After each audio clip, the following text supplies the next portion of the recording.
Él es un distinguido juez de la localidad, se desempeña como juez de la Sala de lo Civil de la Corte Provincial de Justicia de La Suay, fue juez de la Corte Nacional de Justicia y es también un conocido académico. Doctor Valverde, bienvenido.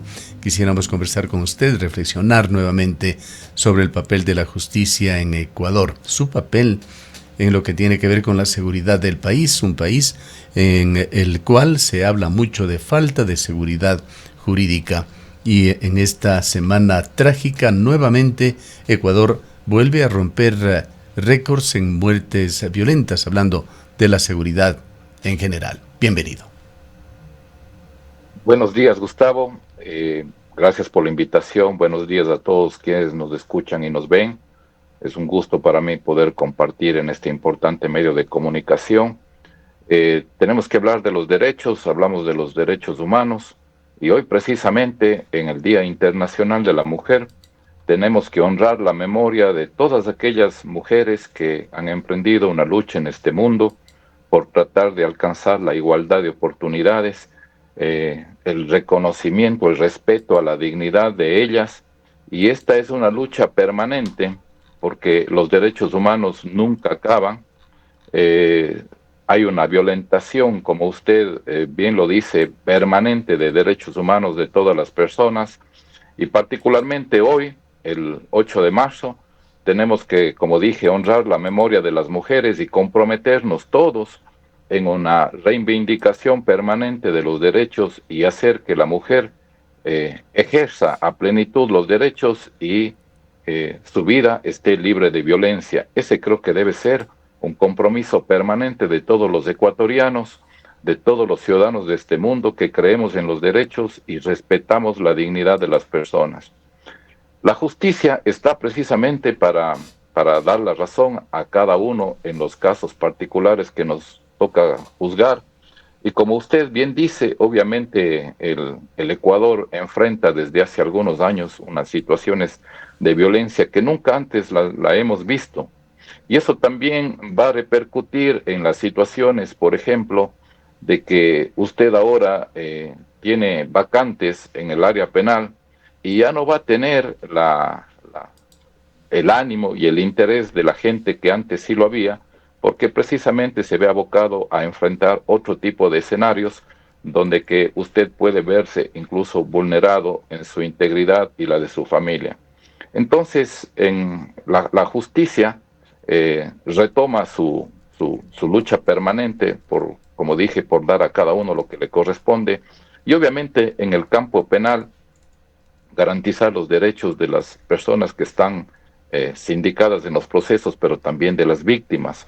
Y eso tenemos que hacer una renovación permanente, una capacitación permanente, darnos cuenta del rol que nos corresponde y obviamente esperar de los estamentos que les corresponde, en este caso, por ejemplo, del Consejo de la Judicatura, tener las garantías suficientes para ejercer nuestro trabajo con eficiencia, con prontitud, con celeridad, contar con los recursos económicos que permita llenar las vacantes, que existen muchas en este país, y eso no permite dar la celeridad a los casos.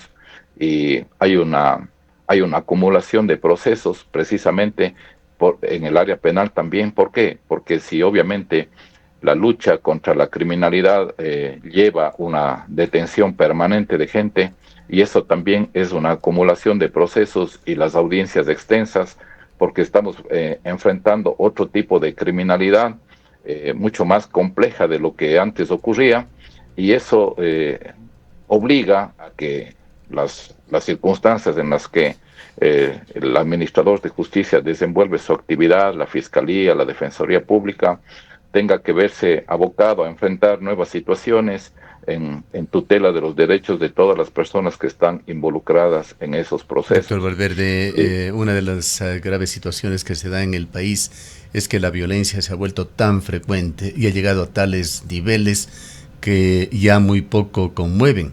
Hechos execrables. Pensar en un asesinato o en una serie de asesinatos con un objetivo que terminan con 22 vidas en una ciudad, así como así. A veces se llega a estados de indolencia, donde también se aceptan ciertas situaciones en donde el fin justifica los medios. Y aquí quisiera preguntarle a usted, esta situación vertiginosa con la que se suceden hechos de enorme gravedad. Hoy amanecimos con 5 personas asesinadas en la cárcel de Guayaquil. Ayer se dio ya esta información. Las declaraciones del presidente Daniel Noboa, tras los graves problemas en la Nueva Prosperina, que es parte de un barrio suburbano gigantesco en Guayaquil. 350,000 personas viven allí en condiciones muy precarias. Tenemos que pensar que es aproximadamente la mitad de la población del Cantón Cuenca.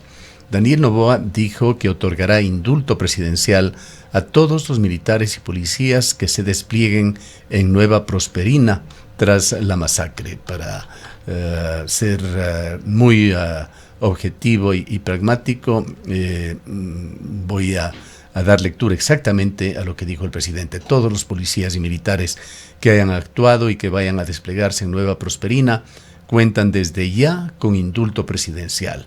Necesitamos que actúen con determinación y sin temor a represalias, defiendan al país. Yo los defiendo a ustedes. Quisiera su lectura, su interpretación sobre estas declaraciones del presidente Noboa.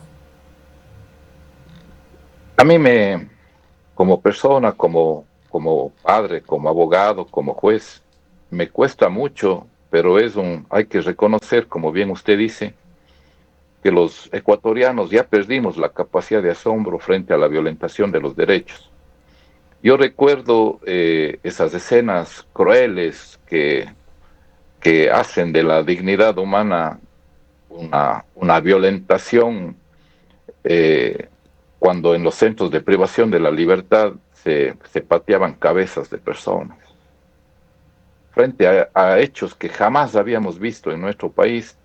Y luego empezó una serie de sucesos donde que se anunciaba cada día muertes, ya sea en los centros de privación de la libertad como afuera. Como usted bien dice, efectivamente ahora uno se levanta, escucha las noticias y lo primero que alcanza a escuchar es que en tal lado ha ocurrido fenómenos naturales que trae desgracias, y también el tema de los asesinatos y las muertes permanentes en esta situación de violencia que enfrentamos el Ecuador. A mí me parece, ya en el tema de las declaraciones del presidente, que son totalmente fuera de la ubicación de que usted ya se anticipe a los hechos. O sea, me parece que toda persona tiene la garantía de los derechos que están en el ordenamiento jurídico ecuatoriano. El tema del indulto es una situación que lo puede hacer el presidente de la República en determinadas circunstancias. En nuestro país se ha utilizado aquello, vea usted, frente a situaciones completamente racionales, personas privadas de la libertad porque tienen enfermedades catastróficas y ese tipo de situaciones.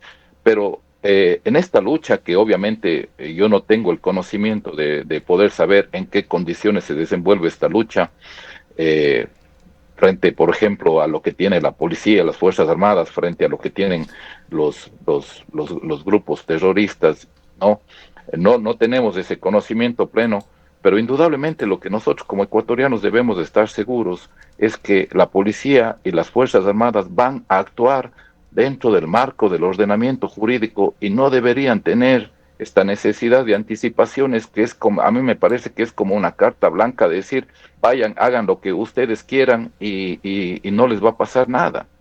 A mí me parece que es aventurado del presidente de la República, no tiene una asesoría de cómo debe ser un Estado constitucional de derechos y justicia, cuáles son los derechos de cada una de las personas que intervienen. Yo el otro día escuchaba en este medio de comunicación, por ejemplo, usted analizó, previa a esta entrevista con el arquitecto Carrión, todo el tema de los estados de emergencia, ¿no? Ya hemos desbordado los estados de excepción que se van desde hace muchos años en este país.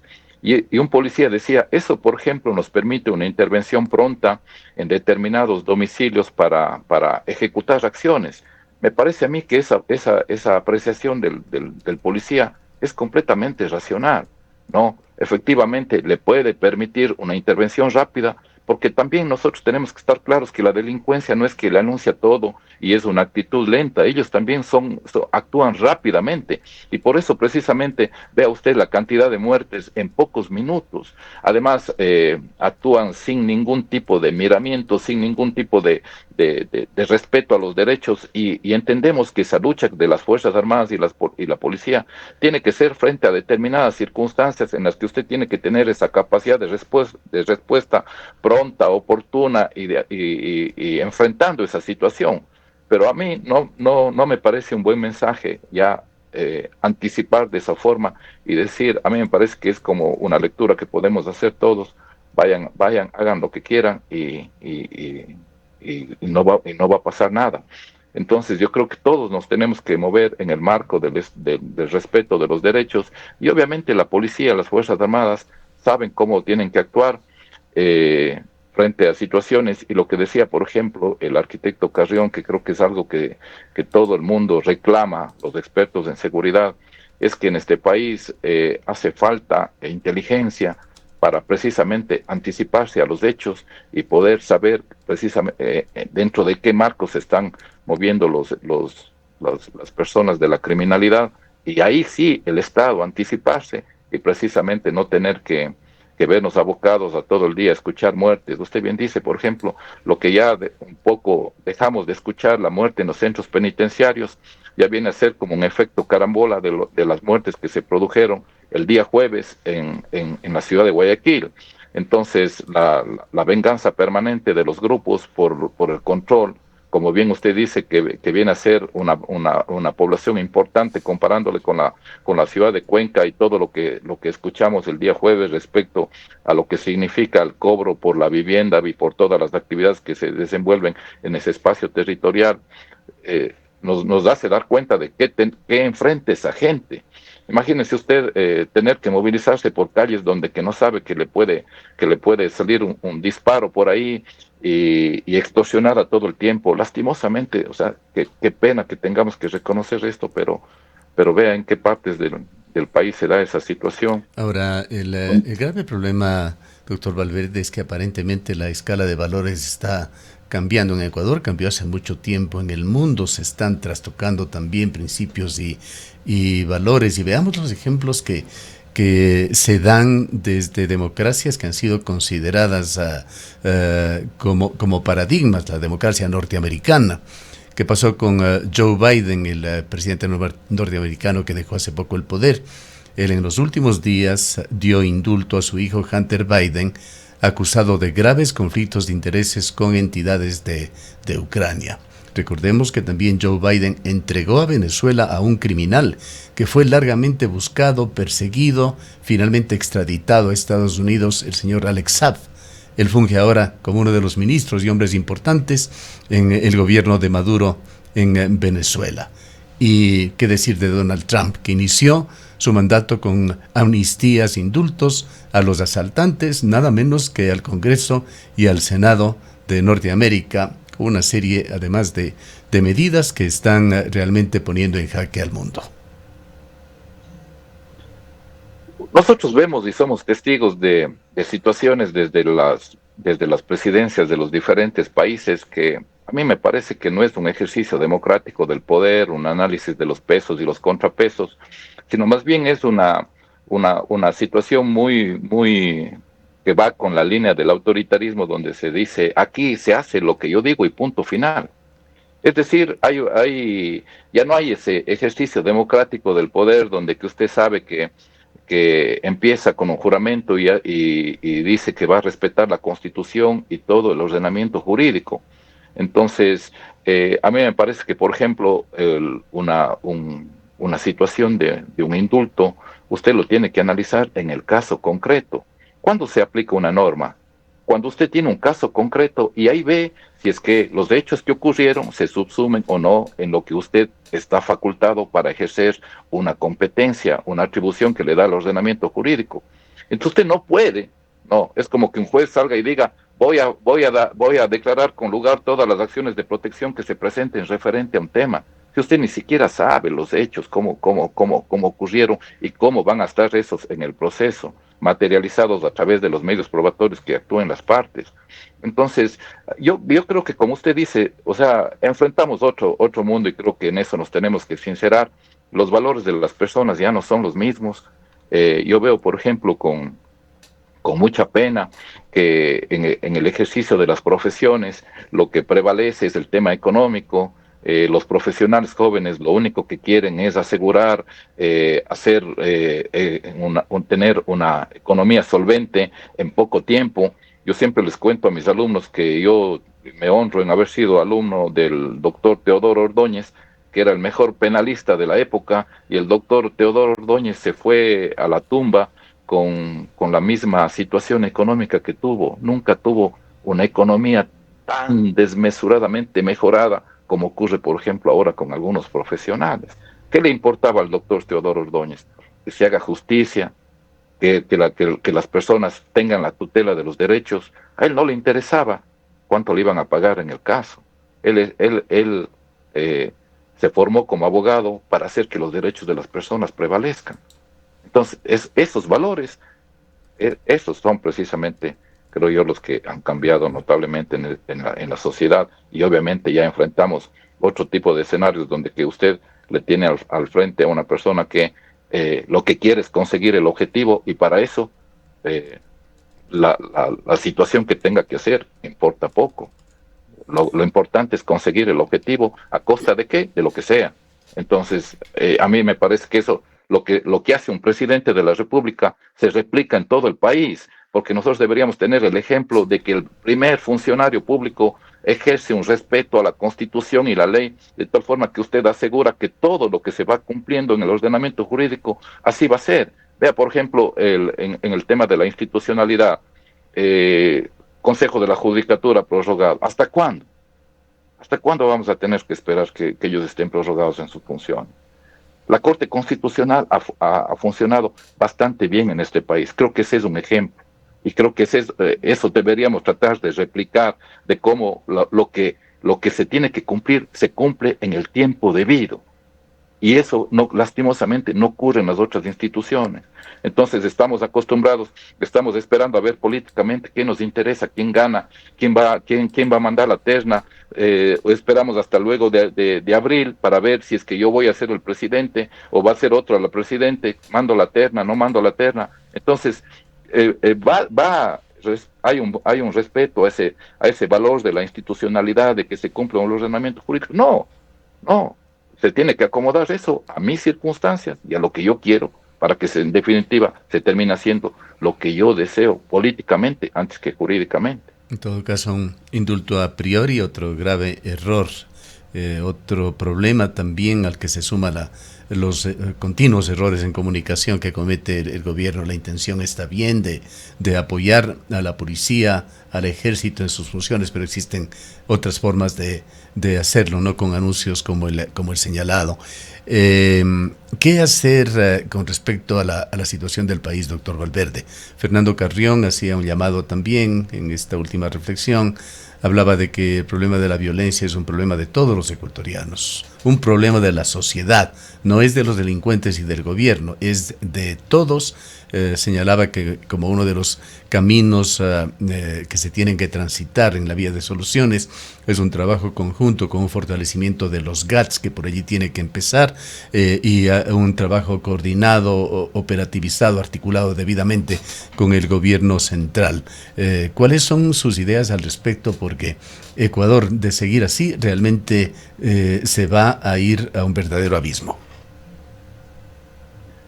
Yo creo que, por ejemplo, deberíamos analizar cómo están trabajando las autoridades de la provincia. A mí me parece que ese es un buen ejemplo. El alcalde y el prefecto se han unido en muchas actuaciones, han actuado conjuntamente buscando el bienestar colectivo, independiente de la forma de ejercicio del alcalde, del prefecto.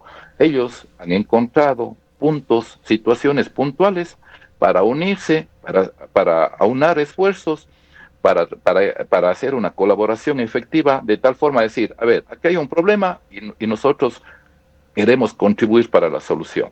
Aquí hay un problema, la vialidad del Austro es pésima, vamos a enfrentar un feriado, queremos que venga la gente a la ciudad de Cuenca, tenemos que ayudar, aquí nosotros tenemos maquinaria, no queremos que esa maquinaria nos sirva, más bien la ponemos a disposición del Ministerio de Obras Públicas para todos conjuntamente, antes del feriado, decir, obviamente hay situaciones que ya no nos podemos anticipar en las lluvias posteriores y todo, pero antes del feriado, señores, Ecuador, el mundo, ustedes pueden llegar en perfectas condiciones a las carreteras, a la ciudad de Cuenca, a disfrutar de esta maravillosa ciudad, donde que ahora hay un video y se aconseja como la mejor ciudad para hacer turismo en Sudamérica. Eso no queremos aprovechar. Y el rato que salimos de la ciudad, vemos un abandono completo de la vialidad de la región, por años.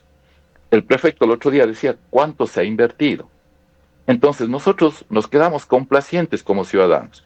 Nos vamos a Yunguilla, tenemos que enfrentar muchas situaciones dolorosas para poder llegar al lugar de nuestro destino, pero no hacemos ninguna acción común para poder hacer un reclamo a las autoridades con altura, con respeto, pero definitivamente que se pongan a trabajar en común.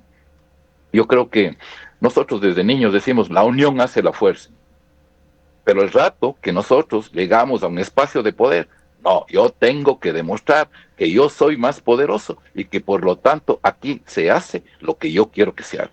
Dejamos de pensar en colectivo, dejamos de pensar en que si aunamos esfuerzos podemos conseguir mejores resultados. Entonces, tal vez es desde esa generación individualista que pasamos con embobados con un celular y creemos que nuestro mundo termina y comienza en lo que estamos viendo. Vea usted la despreocupación que hay de lo que pasa alrededor suyo. Usted solo observe un restaurante, la gente comiendo y viendo el celular, o sea, ni siquiera comparte con el del frente. Y eso se replica en todo espacio. Y seguramente eso también se replica en el espacio público, en los funcionarios públicos que no quieren aunar esfuerzos para visualizar un mejor horizonte frente a tanto problema que enfrentamos.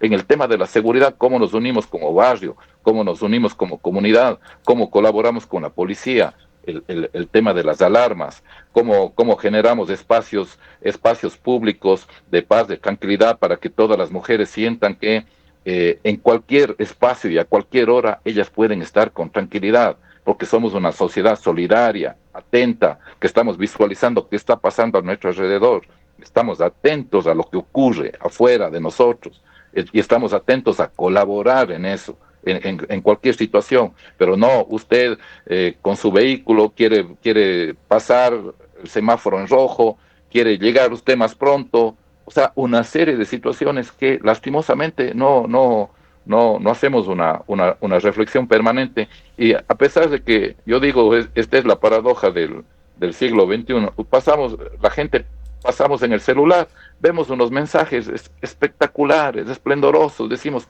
qué lindo que fuera ejecutar esto, pero nos olvidamos de todo esto. Y seguimos siendo individualistas, egoístas, no colaboramos. Si pasa algo incluso en nuestro barrio, vemos que una alcantarilla está taponada, no nos condolemos de eso, justamente con como Fernando repercusiones Carrión posteriores. hace ese llamado a que conjuntamente se actúe como sociedad por las soluciones. Tenemos que empezar reconociendo que somos parte del problema, los ciudadanos, por las situaciones que creamos. Volviendo al inicio de este diálogo, ¿qué hacer? Sobre todo con respecto a las organizaciones de justicia que se encuentran en un periodo bastante atrasado ya, pero un periodo de renovación. La Corte Constitucional, que concluirá en esta semana, el Consejo de la Judicatura, que tiene ya candidatos, la Corte Nacional de Justicia, a la espera del nombramiento de jueces, el Defensor del Pueblo, el importantísimo nombramiento que tiene que hacerse de Fiscal General de la Nación, así como también cambios en otras funciones del Estado, como el Consejo Nacional Electoral. A ver, la ciudadanía tiene que estar clara. Por ejemplo, desde el año 2020 no hay jueces titulares en la Sala de lo Civil y Mercantil de la Corte Nacional de Justicia. Yo quisiera hacer un estudio histórico de a ver si algún momento de la historia de este país ocurrió eso. Yo creería que jamás. Es decir, ya estamos hablando de cerca de 6 años que estamos sin jueces titulares. Hemos sido testigos de los concursos que se han declarado la nulidad, donde ha existido mucha opacidad. Viene un consejo, viene otro, lo integran diferentes profesionales del derecho. Ahora no se integra el Consejo de la Judicatura para que precisamente pueda convocar nuevamente al concurso para los jueces nacionales. Se va a hacer la renovación en la Corte Constitucional. No sabemos cuándo va a ocurrir aquello con el Consejo de la Judicatura para posteriormente la gente pueda participar en el concurso y se llenen las vacantes en la Corte Nacional de Justicia, porque yo sí creo que la titularidad es lo que se presta en mejores condiciones para un ejercicio del cargo en forma eficiente. Como bien usted dice, vamos a nombrar al fiscal o a la fiscal general del Estado. Estamos atentos los ecuatorianos a que cómo van esos concursos, un poco hacemos algún seguimiento, también no hay una información permanente de lo que ocurre con aquello, hay muchos intereses, entonces yo creo que lastimosamente tenemos que reconocer, hay un freno permanente para decir, esperemos a ver qué pasa en las elecciones.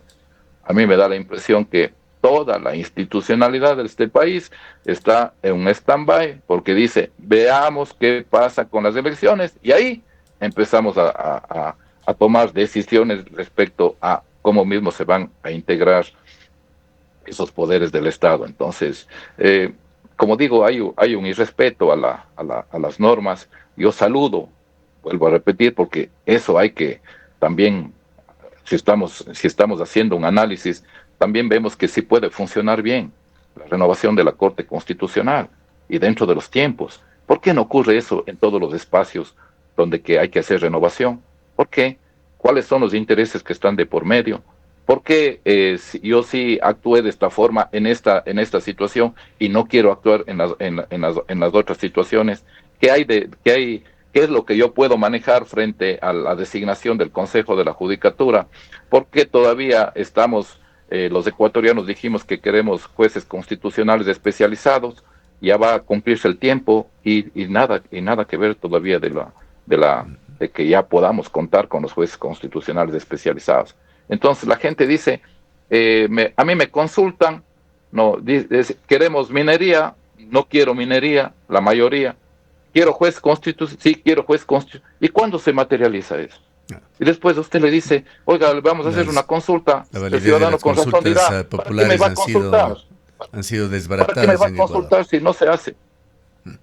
Bien, le agradecemos mucho por sus reflexiones, doctor Valverde, y por habernos acompañado en esta mañana. Muchísimas gracias y a todos un buen día y un abrazo solidario con todas las mujeres del país y del mundo. Declaraciones del doctor Pablo Valverde, juez de la Sala de lo Civil de la Corte Provincial de la SUAY, académico, fue juez también de la Corte Nacional de Justicia.